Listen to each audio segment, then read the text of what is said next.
তীব্র গরমে যেখানে শহর বাজারঘাটে সবাই যখন নাজেহাল, সেখানে আমরা গ্রামের মানুষ অনেক ভালোই আছি মনে হচ্ছে। এই তীব্র গরমে ও লোডশেডিং এর কারণে গ্রামের মানুষ একদিক দিয়ে ভালোই আছে, কেননা এখানে গাছপালা প্রকৃতি সবকিছুই রয়েছে, সেখান থেকে কিছুটা হলেও শান্তি পাচ্ছে। যাই হোক, এলাকাতেও একটা প্রবলেম খুবই দেখা দিচ্ছে, সেটা হচ্ছে টিউবওয়েলে পানি দেখা দিচ্ছে না। টিউবওয়েলের পানির লেয়ার অনেক নিচে চলে গেছে, এজন্য পানির হাহাকার। তো আমরা চলে গেছিলাম মাঠের মধ্যে গোসল করতে। গোসল করার প্ল্যান নিয়ে গিয়ে দেখলাম যে গ্রামের মাঠের মধ্যে অনেক আম বাগানে আম ধরছে। তো এখান থেকে কিছু আম নিলাম, আমরা নিয়ে আম মাখিয়ে খেলাম। সো এই গরমের মধ্যে আম মাখানো শরীরের জন্য অনেক উপকারী, শরীরকে অনেক ঠান্ডা করে। তো এই জন্য শরীরকে একটু ঠান্ডা করতে আমরা গোসলের আগে আম মাখিয়েছিলাম এবং আম খেলাম। এই কাঁচা আম মাখানো দেখে কারো জিভে জল আসলে কর্তৃপক্ষ দায়ী নহে। আর গ্রামীণ পরিবেশে থাকলে এই একটা জিনিস খুব সহজ হয়, যেখানে হুট করে কোনো প্ল্যান ছাড়াই আমরা এগুলো আম মাখানো, পেঁপে মাখানো, অন্যান্য সবকিছু মাখানো করতে পারি। দেন আম মাখানো খাওয়া শেষ করে আমরা চলে গেলাম আমাদের ডিপটি বলের কাছে। ডিপটি বলে যেতেই দেখি অনেক পানি উঠতেছিল। তারপরও ডিপটি বলের কাছে আসার পরে একটা প্রবলেম ফেস করতেছিলাম আমরা। কিছুক্ষণ পর পরে লোডশেডিং হচ্ছিল, এই জন্য ডিপটি বলের এখানে আসতে পারছিলাম না। দেন এবার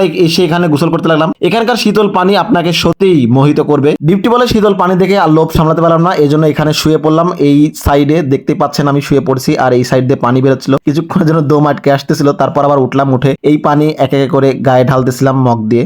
তো সত্যি এই পানি এত শীতল আর এত আরাম পাচ্ছিলাম। এই প্রচন্ড গরমে এখানে গোসল করা সত্যি মজাটাই আলাদা। আর মাঠের মধ্যে সবাই মিলে গোসল করা, ছোট ভাই বাদার যারা ছিল সবাই মিলে একসাথে গোসল করতেছিলাম, অনেক মজা লাগতেছিল। দেন গোসল করতে হুট করে মাথায় একটা প্ল্যান আসলো যে আমরা এখানে একটা কন্টেন্ট ক্রিয়েট করতে পারি। কন্টেন্টটা হচ্ছে একটা ফানি কন্টেন্ট করবো। তো এই গরমে সবাই নাজেহাল, আর নাজেহাল থেকে একটু বিনোদনের জন্য আমি আমার ছোট ভাইকে বললাম যে তুই খালি পানি ঢালতে থাকবি আর আমি এখানে একটা কন্টেন্ট তৈরি করবো। আর কন্টেন্টটি তৈরি করার জন্য আমি নিয়ে গেছিলাম জুস, কোল্ড ড্রিঙ্কস ও শসা। এগুলো নিয়ে একটা বিনোদনমূলক ভিডিও তৈরি করেছিলাম, সেটা আমার ইমরুল খান 69 এই পেজেই পেয়ে যাবেন। আশা করি সবাই দেখে আসবেন এবং এই ভিডিওটা যদি ভালো লাগে থাকে অবশ্যই লাইক কমেন্ট শেয়ার দিয়ে সাথে থাকবেন আশা করতেছি। আসলে হুট করে এই তীব্র গরমে যখন শীতল পানি পেয়ে গেছি, তখন আমি এখানে মাথা চুবিয়ে দিয়ে শুয়ে পড়েছি। সত্যি প্রচন্ড প্রশান্তি লাগতেছিল, শরীরটা ঠান্ডা হয়ে আসতেছিল এই ঠান্ডা পানিতে গোসল করার কারণে, অনেক ভালো লাগতেছিল। আর এদিকে আমার ছোট ভাইয়েরা সবাই এনজয় করতেছিল। এখানে পানি পড়তে পড়তে একটু গর্ত হয়ে গেছিল সেই জায়গাতে, পুকুরের মতো, আর এরা ওখানে খুব এনজয় করে, মাঝে মধ্যে গিয়ে গোসল করে। আসলে গ্রামীণ পরিবেশটা এরকমই। আর ডিপটি বলে যে জায়গা দিয়ে পানি উঠতেছিল ঠিক সেই জায়গায় আমি বসেছিলাম। এখানে বসে থেকে এই শীতল পানিগুলো নিয়ে গোসল করতেছিলাম। সত্যি